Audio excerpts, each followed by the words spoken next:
32º dia. As vestes de Cristo na cruz. Tendo, pois, os soldados crucificado a Jesus, tomaram as suas vestes e fizeram 4 partes, para cada soldado uma parte e também a túnica. A túnica, porém, tecida toda do alto a baixo, não tinha costura. Disseram, pois, uns aos outros: Não a rasguemos, mas lancemos sortes sobre ela para ver de quem será. João, capítulo 19, versículos 23 e 24. Este deve ter sido o bem mais precioso de Jesus. A tradição judaica exigia que a mãe fizesse uma túnica e a desse para seu filho como um presente de partida quando ele saísse de casa. Será que Maria havia feito uma para Jesus? Não sabemos, mas sabemos que a túnica não tinha costura e era tecida de cima a baixo. Por que isso é importante? As Escrituras muitas vezes descrevem nosso comportamento como as roupas que usamos. Na primeira epístola de Pedro, capítulo 5, versículo 5, ele adverte: revesti-vos de humildade. No Salmo 109, versículo 18, Davi fala da pessoa má que se vestiu de maldição tal como de uma veste. As roupas podem simbolizar o caráter, e como as suas vestes, o caráter de Jesus era a perfeição ininterrupta. O caráter de Jesus era um tecido sem costuras que ia do céu à terra, dos pensamentos de Deus às ações de Jesus, das lágrimas de Deus à compaixão de Jesus, da palavra de Deus à resposta de Jesus. Tudo em uma única peça.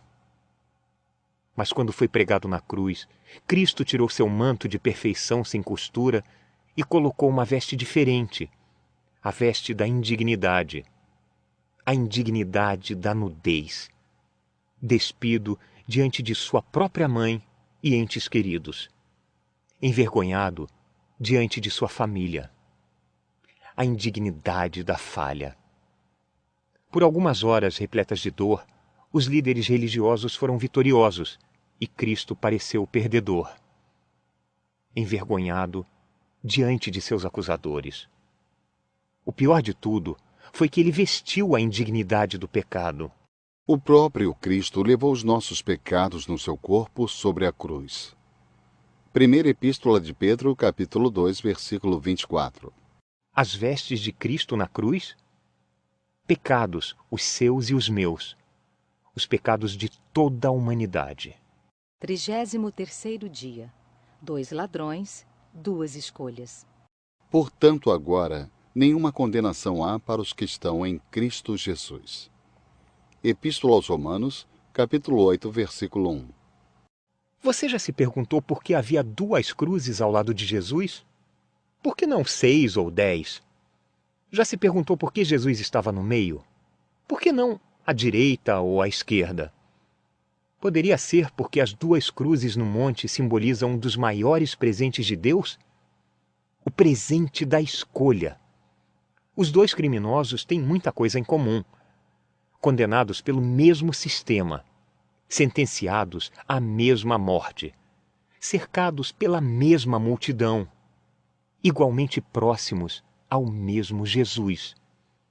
Na realidade, eles começam a conversa com o mesmo sarcasmo. E até os ladrões que foram crucificados com Jesus também o insultavam. Mateus, capítulo 27, versículo 44. Mas em Lucas, capítulo 23, versículos 42 e 43, vemos que um deles mudou o tom da conversa. Senhor, lembra-te de mim quando entrares no teu reino. Em verdade te digo que hoje estarás comigo no paraíso. Pense no ladrão que se arrependeu. Embora pouco saibamos a seu respeito, sabemos que ele cometeu erros em sua vida. Escolheu a turma errada, os princípios morais errados, o comportamento errado. Mas você acha que a vida dele foi um desperdício? Ele está passando a eternidade colhendo os frutos de todas as más escolhas que fez? Não. É justamente o contrário. Ele está se deleitando com o fruto da boa escolha que fez. No final, todas as suas más escolhas foram redimidas por uma boa escolha ímpar. Você já fez algumas escolhas ruins na vida, não fez? Você olha para trás e diz: se ao menos eu pudesse compensar aquelas más escolhas. Você pode. Uma boa escolha para a eternidade compensa 1000 escolhas ruins na terra. A escolha é sua. 34º dia. Abandonado por Deus. Verdadeiramente, ele tomou sobre si as nossas enfermidades e as nossas dores levou sobre si. E nós o reputamos por aflito, ferido de Deus e oprimido. Isaías, capítulo 53, versículo 4. Barulhos se misturam na colina. Escárnios de fariseus, o retinir de espadas e gemidos de homens agonizando. Jesus raramente fala. Quando ele o faz, diamantes reluzem no veludo. Ele dá graça aos seus assassinos e um filho à sua mãe. Responde à oração de um ladrão e pede algo para beber a um soldado. Então, ao meio-dia, a escuridão cai como uma cortina. Ao meio-dia começou a escurecer e toda a terra ficou 3 horas na escuridão. Mateus, capítulo 27, versículo 45. Esta é uma escuridão sobrenatural. Não um ajuntamento casual de nuvens ou um breve eclipse do sol. Este é um manto de negridão que dura 3 horas. Os mercadores em Jerusalém acendem velas. Os soldados acendem tochas. O universo sofre. O céu chora. Cristo levanta sua cabeça e suas pálpebras pesadas para os céus e gasta a sua energia final clamando às estrelas que desapareceram. Eli, Eli, lama azavtani. Deus meu, por que me desamparaste? Faríamos a mesma pergunta. Por que ele? Por que abandonar seu filho? Desampare os assassinos. Abandone os malfeitores. Dê as costas para os pervertidos e os que espalham dor. Abandone a eles, não a Jesus. Por que você abandonaria a única pessoa da terra que não tinha pecado? O que Cristo sentiu na cruz? O desgosto frio de um Deus que odeia o pecado. Por quê? Porque ele levou os nossos pecados no seu corpo. Primeira Epístola de Pedro, capítulo 2, versículo 24. Com as mãos abertas, pregadas na cruz, ele pediu a Deus. Trate-me como você iria tratá-los. E Deus o faz.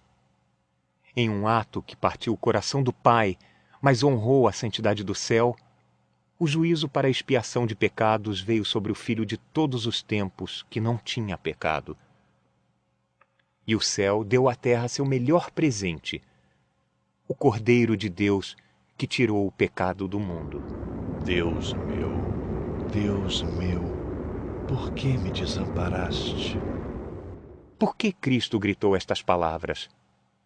Para que você nunca tivesse de fazê-lo. 35º dia. Está consumado. Olhando para Jesus, autor e consumador da fé. Epístola aos Hebreus, capítulo 12, versículo 2. O semblante de Jesus acalmou e a luz da tarde cessou quando ele falou pela última vez. Está consumado. Pai, nas tuas mãos entrego meu espírito. Quando Jesus deu seu último suspiro, a terra se moveu repentinamente. Uma pedra rolou e um soldado tropeçou. Então, subitamente, como fora quebrado, o silêncio voltou. E agora, está tudo quieto. Os escárnios cessaram. Não há ninguém a quem escarnecer. Os soldados estão ocupados retirando os mortos. 2 homens chegaram. Bem vestidos e com boas intenções, eles recebem o corpo de Jesus. E nos restam as relíquias da morte de Jesus. 3 cravos em uma caixa. 3 sombras em forma de cruz. Uma coroa trançada de espinhos com marcas de sangue. Absurdo, não é? Pensar que este sangue não é de um homem, mas o sangue de Deus. Loucura, não é? Pensar que estes cravos prenderam seus pecados em uma cruz? Absurdo, você concorda? Um patife fez uma oração E ela foi respondida? Ou mais absurdo foi o outro patife não ter feito oração alguma? Absurdos e ironias, o Monte do Calvário nada mais é do que as duas coisas. Teríamos escrito o roteiro deste momento de outra forma. Pergunte-nos como um Deus deveria redimir seu mundo e mostraremos. Cavalos brancos, espadas flamejantes, o mal derrotado, Deus em seu trono. Mas Deus em uma cruz. Deus em uma cruz com os lábios rachados, os olhos inchados e o rosto coberto de sangue. Cuspiram em seu rosto? Enfiaram uma lança em seu lado? Lançaram sorte aos seus pés? Não teríamos escrito o drama da redenção desta forma. Contudo, mais uma vez não fomos consultados. Estes personagens e cenários foram escolhidos pelo céu e ordenados por Deus. Não nos pediram para designar a hora, mas fomos solicitados a responder a isso.